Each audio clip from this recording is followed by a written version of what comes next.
How you doing today? Good, how are you? I'm good. Well, today we'll be doing a pre, during, and after reading activity lesson centered around Frederick Douglass and his contributions um, to American history and also just American policy. Also, first will be to start. I'll be showing you a quick little video about it's from a conference where actor James Earl Jones recites Frederick Douglass's speech, "What to a slave is the Fourth of July." I want to show you this video just because it kind of gives you an idea of how articulate and how deeply Frederick Douglass was thinking about these things during his life. Okay. So here's the first video. The War and Peace Report. I'm Amy Goodman. Today in this special broadcast, we begin with the words of Frederick Douglass. Born into slavery around 1818, Douglass became a key leader of the abolitionist movement. On July 5th, 1852, in Rochester, New York, he gave one of his most famous speeches, "What to the Slave is the 4th of July." He was addressing the Rochester Ladies Anti-Slavery Society. This is the actor James Earl Jones reading the historic address during a performance of Howard Zinn's Voices of a People's History of the United States. This is the late, great people's historian, Howard Zinn. Frederick Douglass, once a slave, became a brilliant and powerful leader of the anti-slavery movement. In 1852, he was asked to speak in celebration of the 4th of July. Fellow citizens, pardon me, and allow me to ask, why am I called upon to speak here today? What have I, or those I represent, to do with your national independence? Are the great principles of political freedom and of natural justice embodied in that Declaration of Independence extended to us?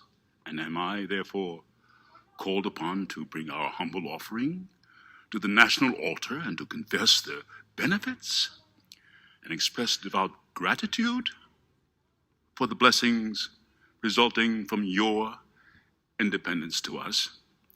I am not included within the pale of this glorious anniversary. Your high independence only reveals the immeasurable distance between us. The blessings in which you this day rejoice are not enjoyed in common. The rich inheritance of justice, liberty, prosperity, and independence bequeathed by your fathers is shared by you, not by me. The sunlight that brought life and healing to you has brought stripes and death to me. This 4th of July is yours, not mine. You may rejoice, I must mourn. To drag a man in fetters into the grand illuminated temple of liberty and call upon him to join you in joyous anthems were inhuman mockery and sacrilegious irony. Do you mean, citizens, to mock me by asking me to speak today? What to the American slave is your 4th of July? I answer, a day that reveals to him more than all other days of the year the gross injustice and cruelty to which he is a constant victim. To him, your celebration is a sham. Your boasted liberty, an unholy license. Your national greatness, swelling vanity. Your sounds of rejoicing are empty and heartless. Your denunciation of tyrants, brass-fronted impudence. Your shouts of liberty and equality, hollow mockery. Your prayers and hymns, your sermons and thanksgivings, with all your religious parade and solemnity, are to him mere bombast, fraud, deception, impiety, and hypocrisy. a thin veil to cover up crimes that would disgrace a nation of savages. There's not a nation of the earth guilty of practices more shocking and bloody than are the people of these United States at this very hour. At a time like this, scorching irony, not convincing argument, is needed. Oh, had I the ability and could reach the nation's ear, I would today pour forth a fiery stream of biting ridicule, blasting reproach, withering sarcasm, and stern rebuke. For it is not light that is needed, but fire. It is not the gentle shower, but thunder. We need the storm, the whirlwind, the earthquake. The feeling of the nation must be quickened. The conscience of the nation must be roused. The propriety of the nation must be startled. The hypocrisy of the nation must be exposed, and the crimes against God and man must be proclaimed and denounced. That was James Earl Jones. So based on that video, and before we get into our reading, I'm going to have you fill out what's called a KWL chart. Have you done one of those before? Yeah. Okay, so just a little refresher. KWL is going to have 3 columns. The first column obviously being the K, which is I want you to list anything that you already know or any background knowledge that you already have about Frederick Douglass or anything that he did or accomplished or any just plain old facts that you already know about him. Okay. In the W column, I'll have you put down any questions or anything you're not sure about that you would like to know about Frederick Douglass. Okay. And then finally, after we read our passage, in the L column, I would like you to write anything that you learned and that you took away from the reading. So right now in the K chart, we can fill that out. Anything you know, you can also use anything you might have taken away from the video also. So take a few minutes, go ahead and fill out that K column, and then we'll go over it and move on to the next thing. Okay.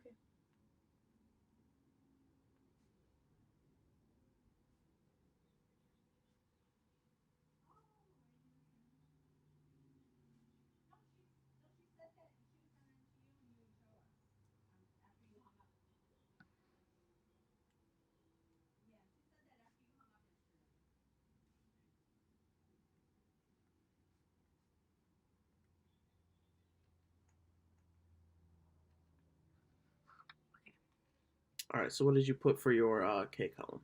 I said he was a slave, he freed slaves, and he's very articulate. And where did you obtain that background knowledge? Where have you heard about Frederick Douglass before? I knew kind of before we watched this video that he was a slave and that he freed slaves. I think I have learned that he also like kind of worked with Harriet Tubman, so I'm gonna write that down. Okay. Yep. So yeah, that was like mostly what I know about him, but I don't really know a lot. Okay. That's fine. That's part of the reason we're doing this lesson. Mm-hmm. What are some things that you might want to know or things you're not too sure about in regards to Frederick Douglass? Want me to write them down? Yep, we'll go ahead and fill out that K column. After you fill it out, we'll go through it. Column? The W, yep.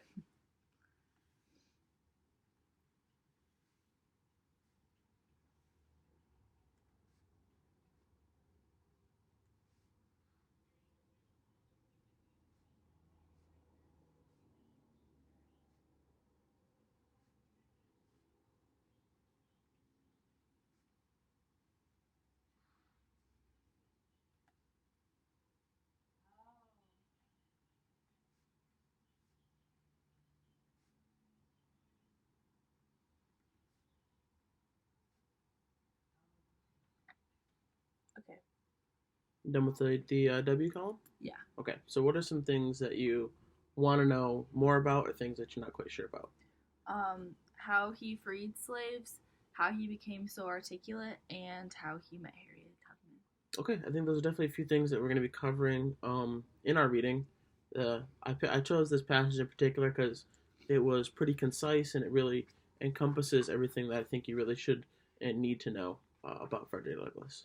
Okay. So you can go ahead and flip over to the next page.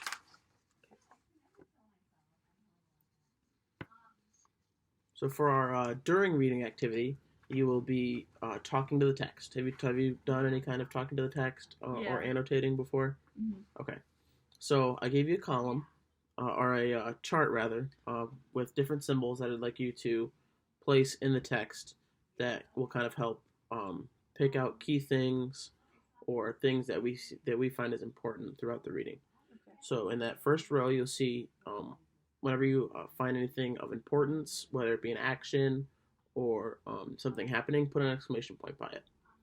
In the second row, we see the for any title of any publication or any whether it be a book, poem, newspaper, whatever it may be. We want you to underline that, okay? And then put a smiley face next to any location that you find throughout the reading, whether it be a place where something happened, a place where someone lived, was born, where they died, whatever it may be. And in the next one, I want you to put a box around any person's name that you find out throughout the reading. And lastly, these two kind of go together. I would like you to put a question mark where you may have any questions or any things that you're not so sure about. And then you obviously see numbers 1 through 10 at the bottom of the page. I would like you to write down at least 5, but hopefully up to 10 questions that you have throughout the reading. So we'll go back and forth reading each paragraph out loud, and you will write down. Well, I'll ask you to write down a question, and then we'll talk about the paragraph, and then we'll move on. Okay. Sound good? Mm-hmm. Okay. So I'll start with the first paragraph. Okay. The first topic revolves around slavery and escape. Frederick Augustus Washington Bailey was born into slavery on the eastern shore of Maryland in February 1818. He had a very difficult family life. He barely knew his mother, who lived on a different plantation and died when he was a young child. He never discovered the identity of his father. At the age of 6, he was separated from his grandmother and sent to Wee House Plantation in Maryland, where when he turned 8 years old, his slave owner hired him to work out as a body servant in Baltimore. So you have any questions after this first paragraph that you might want to write down, or anything that you're not too sure about? Not yet. Okay. What are some things in regards to the annotations that you might have picked out? I put a box around his name. He has a ton of, well, he has 2 middle names, but all of them seem like first names, so that's kind of weird. Also, I didn't realize that his last name's Bailey here. Yes, you'll learn more about that as we go on throughout the reading. Okay. So if you want to go ahead and read the next paragraph. Okay. At an early age, Frederick realized there was a connection between literacy and freedom. Not allowed to attend school, he taught himself to read and write in the streets of Baltimore. At 12, he bought a book called The Columbian Orator. It was a collection of revolutionary speeches, debates, and writings on natural rights. Okay. So are there any questions that you can think of about that you might take away from this little short paragraph? I feel like it'd be kind of hard to teach yourself how to read and write, but I guess that's how he became so articulate, was just by teaching himself. But I guess I want to know like how exactly he did that. Okay, you can write that down. Okay. I have to underline this too. Yes. Okay, write down the question. Yes. Okay.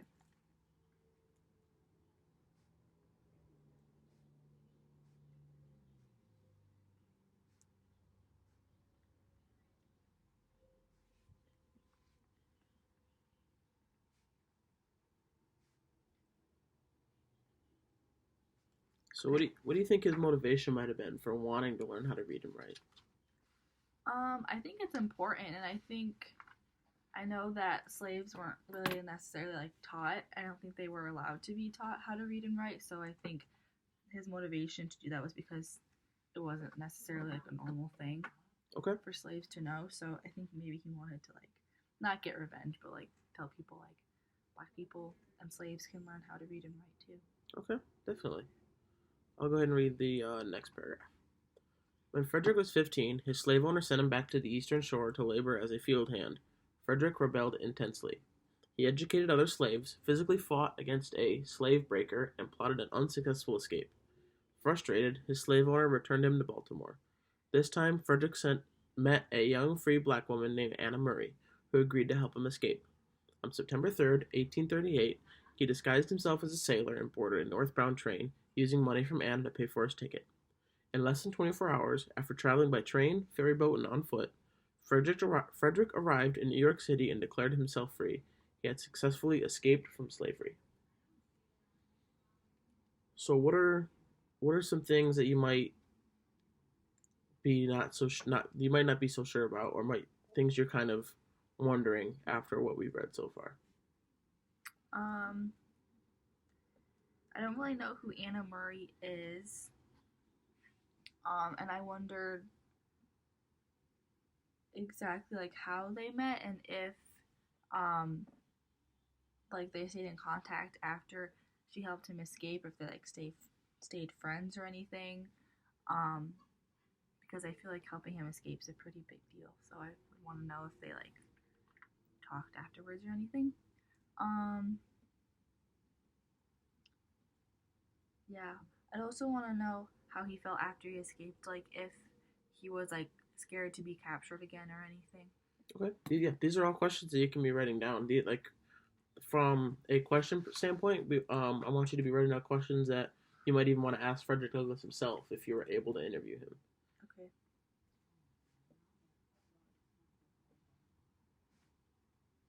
And you can write down multiple questions from a paragraph if you have them.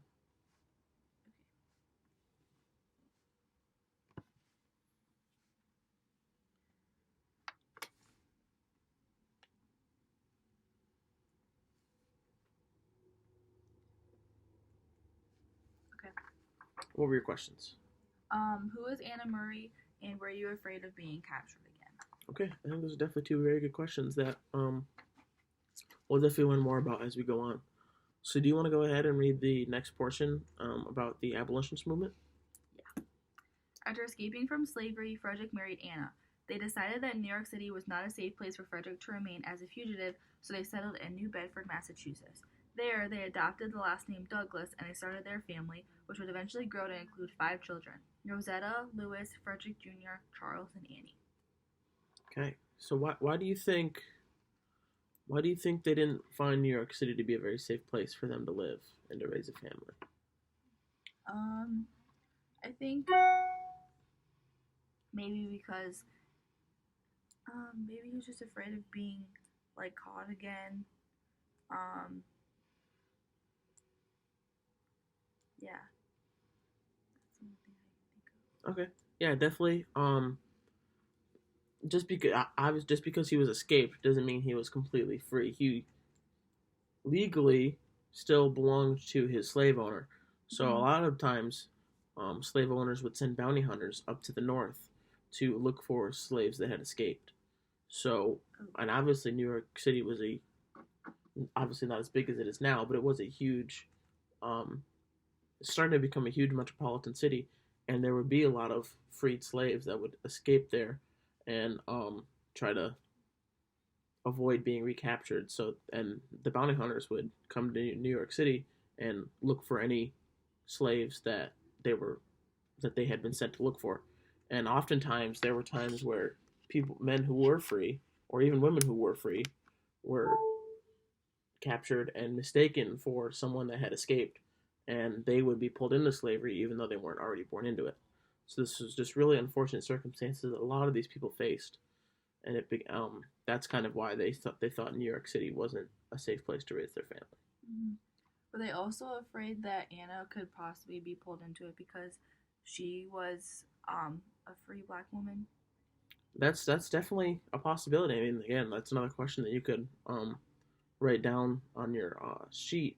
But that's definitely a fear they had. I mean, especially there were times where free and even enslaved women were, well, especially free women were pulled into slavery and sold and passed from slave owner to slave owner as sort of like a quasi sex trafficking type of thing, and it was just really unfortunate, the horrors that all these people faced. Mm-hmm. So I'll go ahead and read the next paragraph. After finding employment as a laborer, Douglas began to attend abolitionist meetings and speak about his experiences in slavery. He soon gained a reputation as an orator, landing a job as an agent for the Massachusetts Anti-Slavery Society. The job took him on speaking tours across the North and the Midwest. Douglas's fame as an orator increased as he traveled. Still, some of his audiences suspected he was not truly a fugitive slave. In 1845, he published his first autobiography, The Narrative of the Life of Frederick Douglass, to lay those doubts to rest. The narrator gave a clear record of names and places from his enslavement. Any questions? Anything you're really wondering about what we read so far? Not really, but it's kind of sad that people didn't really like believe him that he was a slave. Why do you think that was? Probably because he was so articulate, and a lot of people, like we talked about, like a lot of slaves weren't really allowed to learn how to read or write. So the fact that he's so articulate, people probably thought like, oh, there's no way he was a slave because he maybe like went to school or like taught himself how to read, which was like I think really rare back then. So people probably just thought like there was no way he could be a slave just because he's so articulate. Yes, definitely. I mean, obviously, as we read, at the time, it was illegal for slaves to be taught to read and write, and even to know how to read and write. Mm-hmm. So him being very articulate and being able to not just write, but write an entire narrative about his own life was something that not a lot of people had seen before. So that could kind of be another reason as to why many didn't believe that he was a slave or a former slave. Mm-hmm. So I think that definitely played a big part into the doubts that were kind of cast on the legitimacy of the stories that he was telling. So I think that's definitely something that we can think about and kind of ponder on more as we go along. You can go ahead and read the next portion. To avoid being captured and re-enslaved, Douglas traveled overseas. For almost 2 years, he gave speeches and sold copies of his narrative in England, Ireland, and Scotland. When abolitionists offered to purchase his freedom, Douglas accepted and returned home to the United States legally free. He relocated Anna and their children to Rochester, New York. Okay, so what are some? I think there's kind of a lot that I kind of really weren't expecting. So what are some questions that you might have for Frederick if you were to interview him?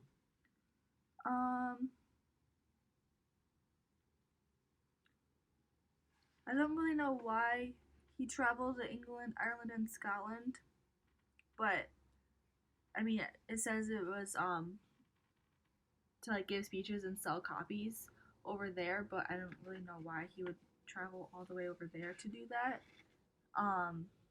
And then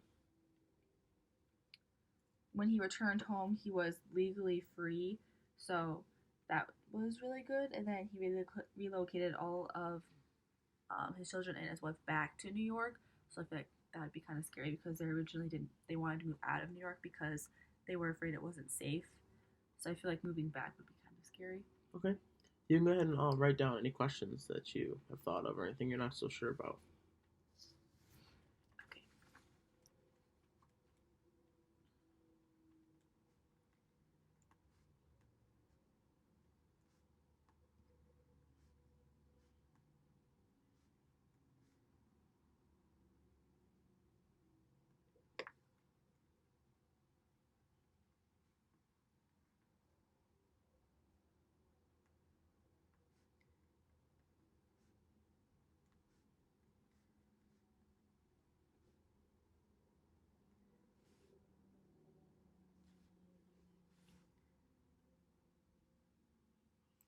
Okay. So at this point, do you think a lot of people around the world, particularly in the places he traveled to, which were England, Ireland, and Scotland, do you think a lot of them knew what was going on in the United States in regards to slavery? Probably not. I think the reason why he wanted to travel there was because he wanted to bring awareness to slavery in different countries, because I don't really know if like they were experiencing the same things. I don't think they were at that time, so I think he wanted to bring awareness to what was happening because I don't think they knew. Okay, definitely. I mean, I think, and they probably knew slavery was going on, but they might not have known the severity of what was happening, the horrors that these people were facing on a daily basis. So I think that was also part of the reason that he wanted to go there, was to kind of be the face of it and try to give people a face to look at and say, he's been through this. He's suffered these horrors. He's been through all of these terrible things, and he's been able to persevere and become a better person out of it. So I think that definitely was another, not only to avoid being captured and re-enslaved, but also to spread awareness about what not only himself but millions and millions of slaves in the United States were facing. Mm-hmm. So I definitely think that played a role in his motivation to go over to Europe and sell copies and give speeches about his life. Mm-hmm. I'll go ahead and read the next portion. In Rochester, Douglass took his work in a new direction. He embraced the women's rights movement, helped people on the Underground Railroad, and supported anti-slavery political parties. Once an ally of William Lloyd Garrison and his followers, Douglass started to work more closely with Gerrit Smith and John Brown. He bought a printing press and ran his own newspaper, the North Star. In 1855, he published his second autobiography, My Bondage and My Freedom, which expanded on his first autobiography and challenged racial segregation in the North. So what might be some things that you weren't really super sure about after reading what we have so far? I don't really know who William Lloyd Garrison and Gerrit Smith, wait, yeah, and John Brown are. And I think I might have heard about the North Star before, just as like a printing press before in a history class. And yeah, and I'm surprised that he wrote another autobiography. That's pretty crazy. Yeah, he, as we know, he wrote his first autobiography, and he wrote it to expand on it and kind of keep telling the narrative of his life and everything that he had experienced so far. Mm-hmm. In regards to those other people that he was working with, John Brown, Gerrit Smith, and William Lloyd Garrison. Smith, they were all abolitionists, white abolitionists who were pushing for the freeing of all these slaves across the southern United States. Gerrit Smith, in particular, he had bought thousands and thousands of acres of land in New York and planned to sell it to freed African Americans so they would be able to live off that land and he would technically still own the land, but because at the time African Americans weren't allowed to own their own land, Mm-hmm. he would the land would obviously be in his name, but the African Americans would be working on the land and living there. So he kind of afforded them an opportunity to have a place to stay and be safe from the outside that was trying to discriminate and belittle them because of the color of their skin. So do you want to go ahead and read the next portion in regards to women's suffrage? Mm-hmm. Douglass was active with the Western New York Anti-Slavery Society, and it was through this organization that he met Elizabeth McClintock. In July of 1848, McClintock, am I saying that right? Yes, McClintock. Invited Douglass to attend the first Women's Rights Convention in Seneca Falls, New York. Douglass readily accepted, and his participation at this convention revealed his commitment to women's suffrage. He was the only African American to attend. It is an issue of the North Star published shortly after the convention. Douglass wrote, "In respect to political rights, we hold women to be justly entitled to all we claim for man. We go farther and express our conviction that all political rights which it is expedient for man to exercise, it is equally so for women. All that distinguishes man as an intelligent and accountable being is equally true of woman. And if that government is only just which governs by the free consent of the governed, there can be no reason in the world for denying to woman the exercise of the elective franchise or a hand in making and administering the laws of the land or doctrine as is that right is of no sex." Okay, so from that little section of his speech, what do you think is his message? That he wants the same rights that men have for women. Okay, and what is his what is he basing that off of? Like, what is his reasoning for that? Um, I think that um that he just thinks that there's, like he said in the thing, there's no reason in the world for denying to women the exercise of the elective franchise. I just think he wants men and women to be equal, and that sex doesn't really matter. Okay, definitely. I mean, do you think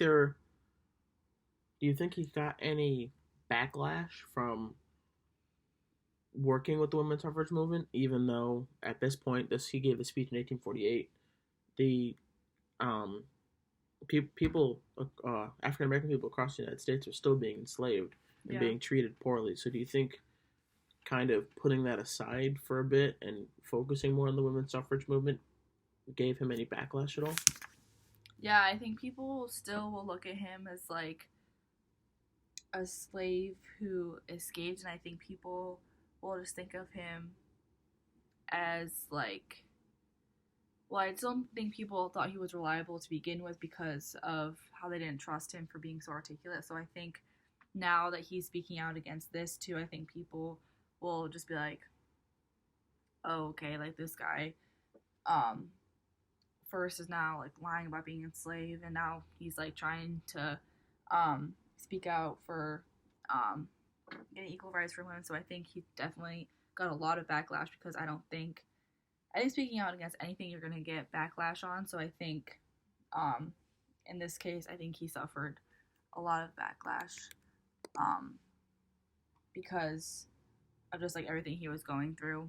And I don't think people will necessarily just drop the fact that he was a slave who was so articulate. I just don't think people will forget that so easily.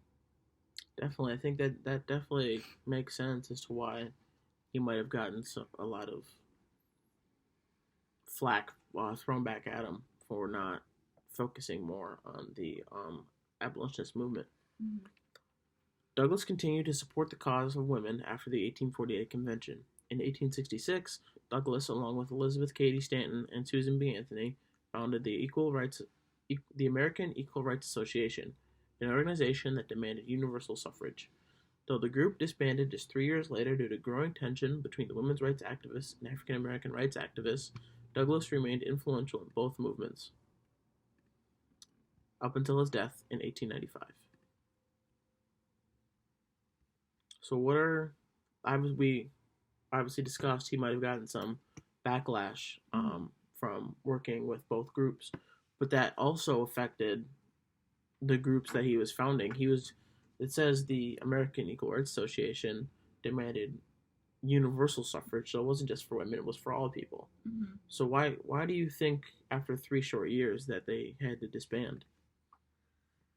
I think, well, like it says, there was growing tension between women's rights activists and African American rights activists. So I think it just got so much backlash that they needed to do something about it before things got like really bad. Maybe like some violence broke out or something. Okay. I mean, they during the time once the 14th Amendment passed that gave free slaves the entitlement to citizenship and protection of free people, Douglass kind of gave up on the women's rights movement, and that kind of created some tension between him and Elizabeth Cady Stanton and Susan B. Anthony. So that definitely played a part in kind of the distrust that was between the two groups. Mm-hmm. So our next portion is about the Civil War and the Reconstruction period after. So if you want to go ahead and read that first paragraph. Okay. In 1861, the nation erupted into civil war over the issue of slavery. Frederick Douglass worked tirelessly to make sure that emancipation would be one of the war's outcomes. He recruited African American men to fight in the U.S. Army, including 2 of his own sons who served in the famous 54th Massachusetts Volunteer Infantry. When black troops protested they were not receiving pay and treatment equal to that of white troops, Douglass met with President Abraham Lincoln to advocate on their behalf. Okay, so we're seeing Frederick Douglass continue to push for abolitionist ideas and the freeing of slaves throughout the United States.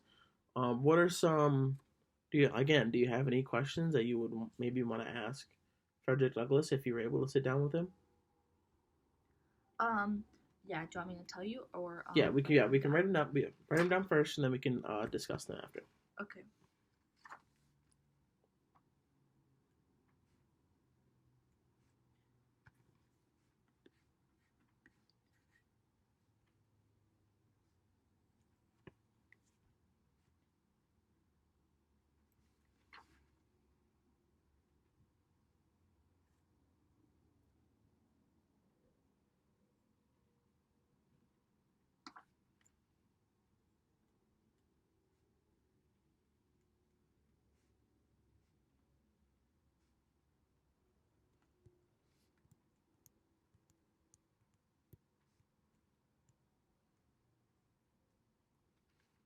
Okay. Okay. Well, what were your questions? Why were only 2 of his sons in the war, and why weren't black troops getting paid? Okay. In regards to your second question, I definitely think there were certain infantries that were promised payment, but the infantry that his two sons served in, the 54th Massachusetts Volunteer Infantry, as it says in the title, those were volunteer troops, so they weren't guaranteed payment, but there definitely were infantries and platoons that were promised payment that they never received, and that was one of his one of Douglas's main motivations to wanting to meet with President Lincoln, and this was just a he was so frustrated because this was yet another example of African Americans not being treated the way they should be or the way that they were told they were going to be. Because as we'll see, even after the Civil War, even though slavery is abolished, there's still lots and lots of work to do in regards to the equal treatment of African Americans. So that's definitely a theme that we'll see throughout the rest of this reading. Mm-hmm. As the Civil War progressed and emancipation seemed imminent, Douglass intensified the fight for equal citizenship. He argued that freedom could be empty if former slaves were not guaranteed the rights and protections of American citizens. A series of post-war amendments sought to make some of these tremendous changes. The 13th Amendment, which was ratified in 1865, abolished slavery. The 14th Amendment, which was ratified in 1868, granted national birthright citizenship. And the 15th Amendment, ratified in 1870, stated that nobody could be denied the right to vote on the basis of race, skin color, or previous servitude. So again, do you have maybe even in regards to the amendments, or do you have what are some things that you would like to ask Mr. Douglass?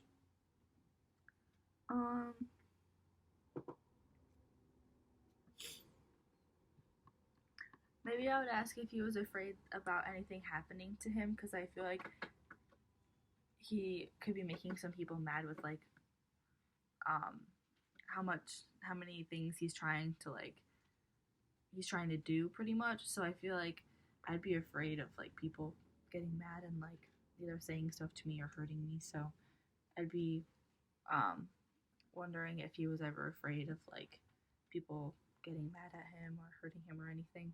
Okay, we can definitely write those down. If you wanna, again, we'll go over these questions again at the end, but you can write those down on your handout.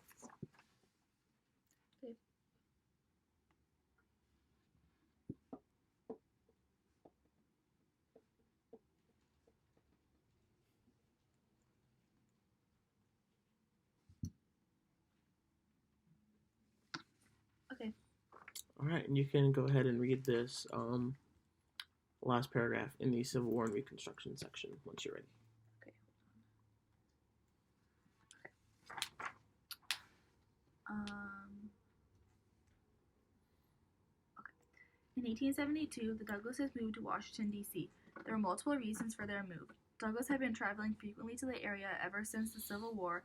All 3 of their sons already lived in the Federal District, and the old family home in Rochester had burned. A widely known public figure by the time of Reconstruction, Douglas started to hold prestigious offices, including Assistant Secretary of the Santo Domingo Commission, Legislative Council member of the D.C. Territorial Government, board member of Howard University, and president of the Freedmen's Bank. Okay, again, we'll do this after every paragraph. What are some questions that you want to ask Mr. Douglas, or anything that you're not too sure about? What is the Santo Domingo Commission? Okay, we can go ahead and write that down.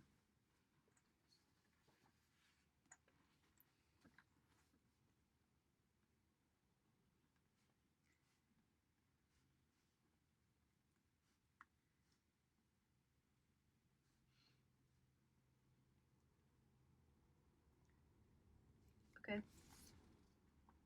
So the Santo Domingo Commission was a commission that was formed under the Ulysses S. Grant presidency, because at this point the U.S. was exploring annexing the Dominican Republic and making them another state within the Union. And this commission was established to look at the prospects of how that might work, because there was a lot of conflict going on in Santo Domingo about whether or not to be part of the annexation process into the United States. And Frederick Douglass was asked to be on this commission because he was so articulate and because he was known for being a uniting and kind of unifying figure. And he really had an ability to connect with people and bring people together. So they thought he would be a good person to be on this commission as the assistant secretary. So our next section is about post-Reconstruction and then his subsequent death. After the fall of Reconstruction, Frederick Douglass managed to retain high-ranking federal appointments. He served under 5 presidents as U.S. Marshal for D.C. from 1877 to 1881, Recorder of Deeds for D.C. from 1881 to 1886, and Minister, Resident, and Consul General to Haiti from 1889 to 1891. Significantly, he held these positions at a time when violence and fraud severely restricted political activism from African Americans. So, how do you think he might have been perceived in regards to holding such high offices within the U.S. government, as the last sentence says, although there was violence and fraud that severely restricted political activism from African Americans? Yeah, I mean, I feel like he would have gotten a lot of scrutiny for that, because there was a lot of things that restricted African Americans at the time. So I feel like him holding such high positions probably caused a lot of like unrest in places. Yeah, you think that specifically those that were from the Confederacy that were once again a part of the Union, do you think that kind of rubbed a lot of them the wrong way, seeing a black man in such high points of office? Yeah, for sure. Okay. You can go ahead and read this next paragraph. On top of his federal work, Douglass kept a vigorous speaking tour schedule. His speeches continued to agitate for racial equality and women's rights. In 1881, Douglass published his third autobiography, Life and Times of Frederick Douglass, which took a long view of his life's work, the nation's progress, and the work left to do. Although the nation had made great strides during Reconstruction, there was still injustice and a basic lack of freedom for many Americans. I really think the last few sentences of that are of real importance, because even though African Americans had been granted their freedom, as it says, there's still a lot of work left to do. Obviously, following this, we get into the period of Jim Crow and segregation across the South. So that it obviously was a step in the right direction, but there was still so much left to be done. And we even see that still today with the protests that we saw last summer following the death of George Floyd. Even Martin Luther King's dream of seeing white children, black children being friends with one another, obviously that is more prevalent now, but there's still a lot of racism that we face in this country. Mm-hmm. So the vision of Frederick Douglass is still not fully realized almost over 100 years later. There's still so much that we have left to do that can be worked on, and it's What do you think if Frederick Douglass were here today? What do you think he would have to say about the world that we live in? I think he'd be ashamed that like yeah, like a lot of stuff has changed, but then again, like a lot of stuff hasn't changed because there's still um racial inequality and there's still like a lot of racism that's going on, and I think that um he probably wouldn't have been too happy with the stuff that went on and during Trump's 4 years as president, but I think he would have been happy with the progress that we made with electing Obama. But I think he would have seen what had happened in Obama's administration, and then he would have seen how much we backtracked um, under Trump's administration. So I think that he would be happy, but I also think he would expect us to be a lot more um, advanced than we are right now. Definitely, definitely. So I'll go ahead and read this next portion. Tragedy struck Douglas's life in 1882 when Anna died from a stroke. He remarried in 1884 to Helen Pitts, an activist and the daughter of former abolitionists. The marriage stirred controversy as Helen was white and 20 years younger than him. Part of their married life was spent abroad. They traveled to Europe and Africa in 1886 to 1887 and took up temporary residence in Haiti during Douglas's service there from 1889 to 1891. So again, after reading this, we obviously see there was some kind of controversy regarding Frederick Douglass. What are some questions you might have for him about that? Let me write them down. Yes, we'll write them down and then we'll discuss them.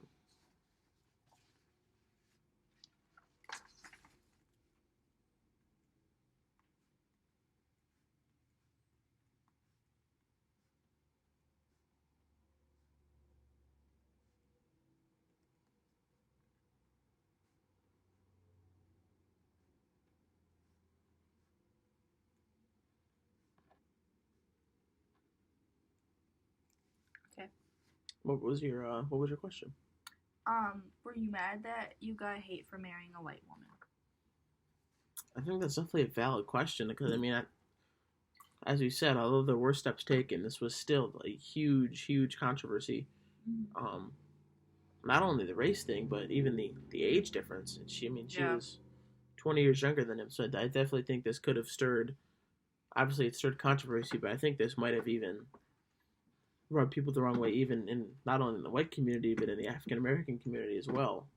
Although she came from a family of abolitionists, this still wasn't something that was very common then. So I think that definitely is the case. So I'll go ahead and finish the last couple portions of this reading, and then we'll move on to our last activity. On February 20th, 1895, Douglass attended a meeting for the National Council of Women. He returned home to Cedar Hill in the late afternoon and was preparing to give a speech at a local church when he suffered a heart attack and passed away. Douglass was 77. He had remained a central figure in the fight for equality and justice for his entire life. Frederick Douglass's funeral was held at the Metropolitan African American Methodist Episcopal Church in D.C. He was buried next to his wife Anna in Mount Hope Cemetery in Rochester, New York. His second wife, Helen, joined them in the Douglass family plot after her death in 1903. So after reading this biography, what do you think Frederick Douglass's legacy might be? I think his legacy of being such a historical figure who kind of stirred up controversy, but I think if he hadn't stirred up controversy, then I don't think he would have been as successful as he was, because I think stirring controversy also made people talk about him more, so then it like spread light on like what he was trying to achieve. So I think that him getting hate for some stuff also was a good thing too, because it meant that people were talking about him and what he was trying to accomplish. So I think he also was very successful in just making sure that women got like basic human rights, and African Americans as well. And I think he did a lot in making sure just a lot like in the like with slavery and everything. So I think he was successful in everything that he did, but he also said there was a lot of work left to do, and even today there's work left to do. So No, I Yeah, definitely I just agree. realized that. I definitely agree. And I think his legacy, like we often hear the name, but we didn't really deep dive into what he was about and the kind of person he was. So I definitely found this reading to be very beneficial in that regard. Mm-hmm. So we flip on to the last page of your packet, our post reading activity, or our bio poem. Did I misprint that? Should be there. Or it should be in that packet. Yep. Yeah. Oh, yeah. Okay. Okay. So it'll be for our post reading activity. Will be I'll have you write a bio poem. Okay. The formula is there. I'll go through each line, and you can just follow along about what you'll be writing. Okay. So the first line you're gonna write Douglas or Frederick Douglass's first name, Frederick, Mm-hmm. and from lines 2 through 9, we'll be filling in different things. Line 2, you'll write 2 or 3 adjectives that describe Frederick Douglass. Third line would include any important relationships of his. The fourth line being 2 or 3 things that he loved. The fifth line, 3 feelings that he might have experienced throughout his life. The sixth line, 3 fears that he might have experienced throughout his life. The seventh line being any accomplishments that he achieved. The eighth line, 2 or 3 things that the person would wanted to see happen or wanted to experience. The ninth line, anywhere where he lived, any place of residence, whether it was where he was born, where he lived during his life, where he died, whatever it may be. And the last line will be his last name, which is Douglas. So you can skim through that reading. Again, that's kind of why we annotated and we asked those questions. You can go through and find the information necessary, and then at the end we'll go through what you decided to write down. Okay.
Okay, I'm done. Okay, so what did you write? I said, Frederick, brave, smart, optimistic.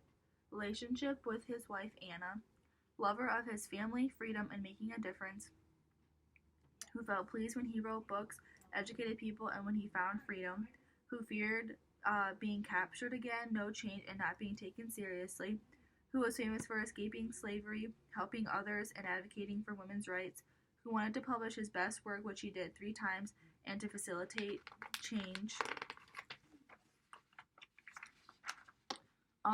Born in Maryland, lived in Washington, D.C., and Haiti. Douglas. I think everything you wrote definitely encompasses what was meant to be taken away from the reading. It really, this text really encompassed really his whole life in a pretty concise manner, and you kind of got to see really what he was all about and what his goals were throughout his life. Obviously, he even acknowledged it. There was, at the time of his death, there was a lot of work to be done, and there still is. But I definitely think he was a real trailblazer in regards to being an activist and kind of speaking out when you see injustices going on. So I definitely think what you said and also this reading really encompasses that. Before we leave, I'm gonna ask you to write a 3 to 5 word hashtag that kind of covers not only what you've written thus far, but also the reading in general and kind of your if you had to shorten your big takeaway from the reading, what do you think that 3 to 5 word hashtag might be?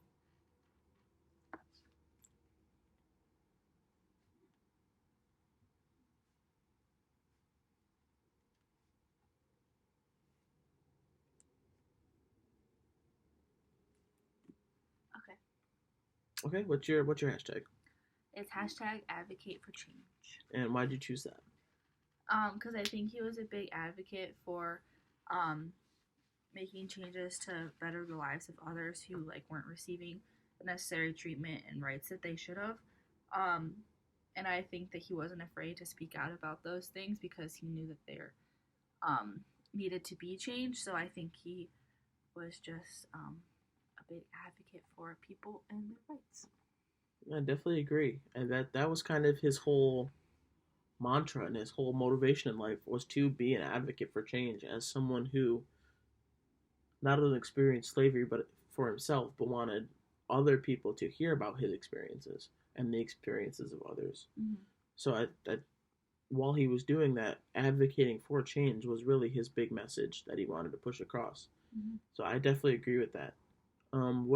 Is there any questions that you still have? Anything you're not too sure about before we go?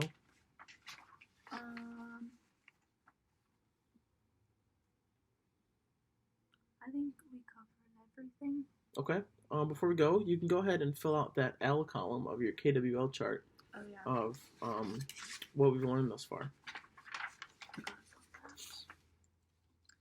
Okay.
All right. So what did you put in your L chart or your L column?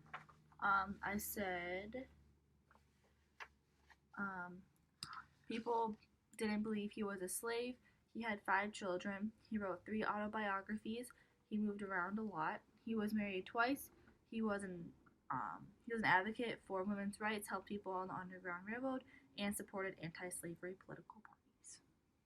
Okay, I think that all those definitely kind of answer the things that you wanted to know in your W column. Mm-hmm. So I'm glad you really learned what you wanted to learn, and also learned new things that you hadn't heard about before. Mm-hmm. Thank you for coming. I hope you really enjoyed this, and hopefully I can see you soon.